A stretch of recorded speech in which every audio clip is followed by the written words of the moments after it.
Bonjour à tous et bienvenue sur ma chaîne. Je m'appelle Solim, je suis entrepreneur agricole et passionné du monde rural. Je construis des communautés rurales autour des cultures à forte valeur ajoutée afin de permettre à ces communautés d'améliorer considérablement leur niveau de vie. Vous êtes sur la chaîne des entrepreneurs qui impactent leur environnement. Chose promise, chose due. Je vous avais dit que j'allais vous montrer comment on fait le planting sur le sol ferme. J'avais déjà fait une vidéo précédemment pour vous montrer comment on fait le planting sur le film polyéthylène. Mais ce n'est pas tout le monde qui a les moyens de se procurer les films polyéthylène. Donc, comment est-ce qu'on procède pour faire le planting sur le sol ferme? C'est ce que je vais vous montrer aujourd'hui en prenant le cas d'un producteur. Alors, après avoir bien aménagé la parcelle, le producteur fait d'abord des trouaisons, comme vous êtes en train de le voir sur l'image. Je vais me rapprocher un peu. Donc, il fait des trouaisons selon des distances bien précises. Donc, vous voyez comment il travaille.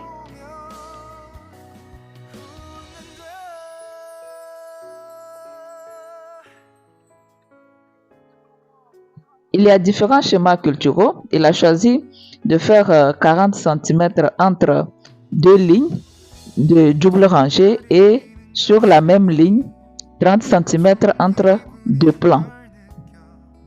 À la fin, voilà le résultat qu'on aura.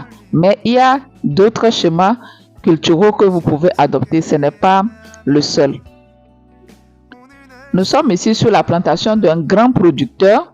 Il a plusieurs hectares d'ananas à différents niveaux de croissance, ce qui lui permet de s'assurer un revenu mensuel conséquent. Chaque mois, il a des ananas à vendre sur toute l'année. Des producteurs locaux qui vivent décemment de leur activité, il y en a. Et ce producteur est un exemple palpable. Ce qui est encore remarquable, c'est que ce producteur, c'est lui le patron de la ferme. C'est à lui qu'appartient la ferme. Il a à sa disposition une dizaine d'ouvriers. Parce que ce jour-là, on a fait beaucoup d'activités sur la parcelle. Il y a eu une récolte pour l'expédition des fruits vers l'Europe. Donc, les ouvriers étaient mobilisés de l'autre côté pour cette activité. Mais au même moment, lui n'est pas resté les mains croisées. C'est un producteur qui lui-même est sur le champ pour travailler. Donc, au moment où les autres sont en train de travailler de l'autre côté, lui-même, il se charge de faire le planting. Quand bien même il a des ouvriers, il ne reste pas là en tant que patron pour superviser le travail, mais lui-même travaille dans les champs comme un ouvrier. Vous n'allez même pas voir la différence. C'est ce qui fait aussi sa réussite. Parce que je vois souvent des patrons de ferme se plaindre que les ouvriers ne veulent pas travailler. Mais si vous, en tant que patron, vous ne vous mettez pas à travailler, je le vois sur les champs où je supervise, quand j'arrive et je commence pas à travailler, les ouvriers sont assidus. Quand les ouvriers voient le patron ou bien celui qui les supervise en train de travailler, ils sont disciplinés et font les activités comme il faut. Voilà comme il est en train de faire les trous. Il y a l'équipe des femmes qui est en train de ramasser les rejets pour lui permettre de faire ensuite le planting. Donc, ce qui entretient la motivation des ouvriers sur la ferme, c'est la présence et l'implication du responsable au travail de la ferme.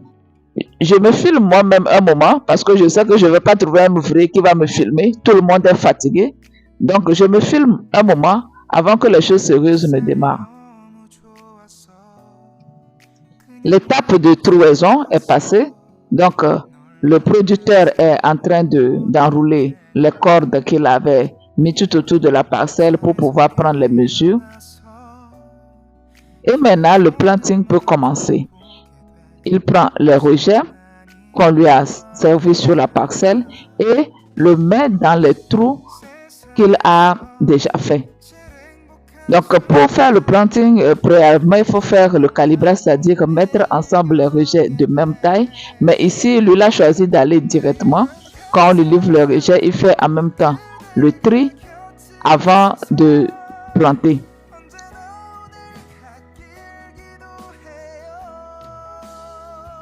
Vous allez remarquer qu'il a des gants, qu'il a mis des gants avant de commencer le planting parce que ici on est avec la variété pleine de sucre et il y a des piquants sur les rejets.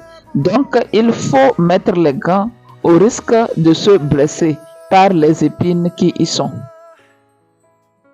Au même moment qu'il est en train de faire le planting, au même moment il est en train de trier aussi les rejets. Vous allez voir qu'il va mettre de côté les rejets qui ne sont pas de bonne taille. Donc, ce sont ces rejets-là qu'il est en train de mettre à l'intérieur. Après, ils viendront ramasser et il va sélectionner seulement les rejets de bonne taille pour faire sa plantation afin d'avoir une plantation homogène.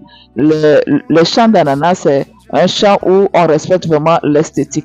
Il faut que les plants soient au même niveau pour que cela donne une bonne image, pour que cela soit beau à voir.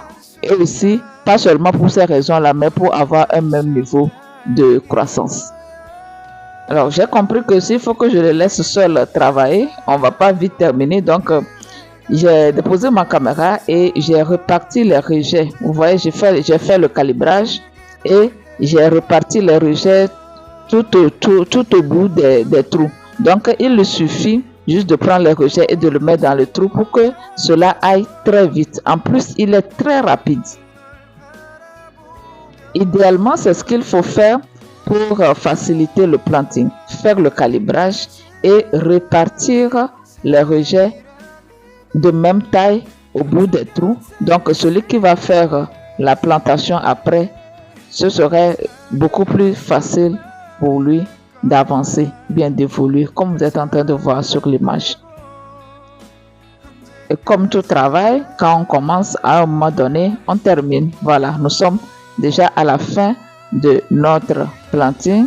C'est les tout derniers rejets qu'il est en train de mettre en terre. À côté, ce sont les rejets qui sont déclassés. Vraiment, monsieur, félicitations. J'ai été vraiment ébahi par la rapidité et le courage de ce monsieur. C'est la fin de notre vidéo. Je vous remercie pour votre temps de visionnage. J'espère que vous avez aimé. Je vous donne rendez-vous très prochainement pour une nouvelle vidéo. D'ici là, prenez bien soin de vous et au revoir.